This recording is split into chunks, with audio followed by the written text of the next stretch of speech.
Assalamualaikum warahmatullahi wabarakatuh. Perkenalkan, kami dari kelompok 2 akan mempresentasikan tentang saham dan penilaian saham. Sebelumnya perkenalkan, saya Intan Nazul Nikmah, NIM 2023-11242.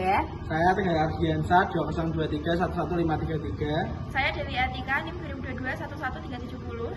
Saya Najla Maria Syamila, NIM 2023-1146. Langsung ke materi, pengertian saham. Saham adalah surat berharga yang diterbitkan emiten yang menyatakan bahwa pemilik saham mempunyai hak kepemilikan atas aset-aset perusahaan. Imbalan yang bisa diterima investor saham yaitu hak kepemilikan, dividen, dan capital gain.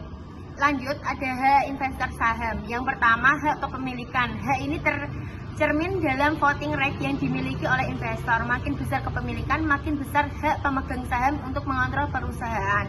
Yang kedua, ada hak investor saham untuk didahulukan dalam pembelian saham baru yang diterbitkan oleh perusahaan. Tujuannya, yang pertama untuk melindungi hak kontrol investor, yang kedua melindungi interest of value.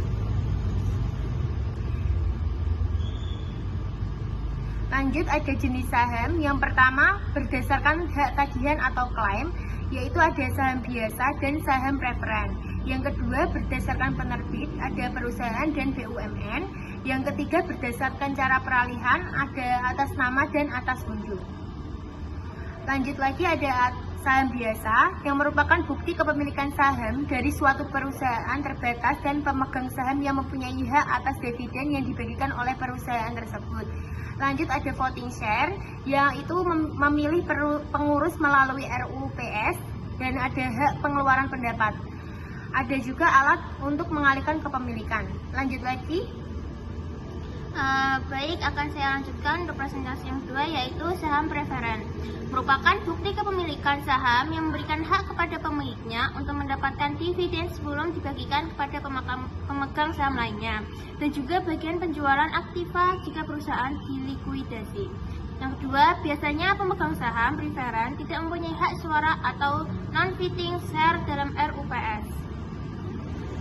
Penilaian saham. Penilaian saham adalah suatu mekanisme untuk merubah serangkaian variabel ekonomi atau variabel perusahaan yang diramalkan menjadi perkiraan tentang harga saham.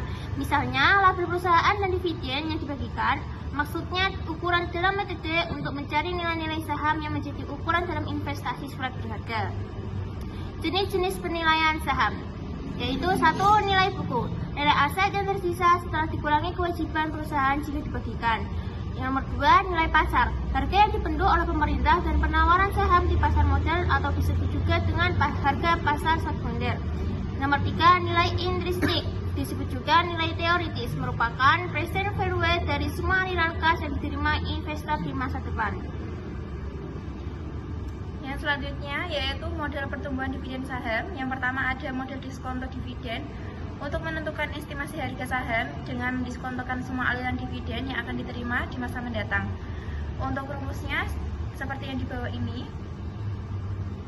Dan yang kedua yaitu model pertumbuhan nol. Dividen yang dibayarkan perusahaan tidak akan mengalami pertumbuhan. Rumusnya seperti yang di bawah ini. Dan yang ketiga yaitu model pertumbuhan konstan. Untuk menentukan nilai saham jika dividen yang akan dibayarkan mengalami pertumbuhan secara konstan selama waktu tak terbatas. Untuk rumusnya sebagai berikut. Dan yang terakhir yaitu model pertumbuhan tidak konstan atau ganda. Untuk menentukan nilai saham jika dividen tidak konstan. Untuk rumusnya seperti yang di bawah ini. Selanjutnya pendekatan per. Yang pertama, pendekatan ini merupakan pendekatan yang lebih populer dipakai di kalangan analisis saham dan para praktisi. Yang kedua, dalam pendekatan multiplier, investor akan menghitung beberapa kali multiplier nilai earning yang tercermin dalam harga suatu saham. Yang ketiga, per juga mencerminkan berapa rupiah yang harus dibayar investor saham untuk memperoleh 1 rupiah earning perusahaan.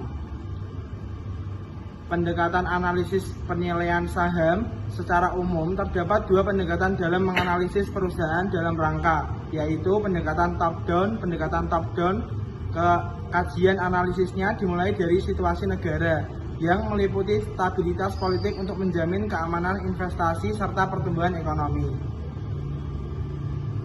secara sederhana tahapan analisis fundamental. Yang pertama ekonomi, yang kedua industri, yang ketiga perusahaan. Baik, cukup sekian dari kelompok kami. Bila ada kata salah, mohon dimaafkan. Terima kasih. Wabillahi taufiq wal hidayah. Wassalamualaikum warahmatullahi wabarakatuh.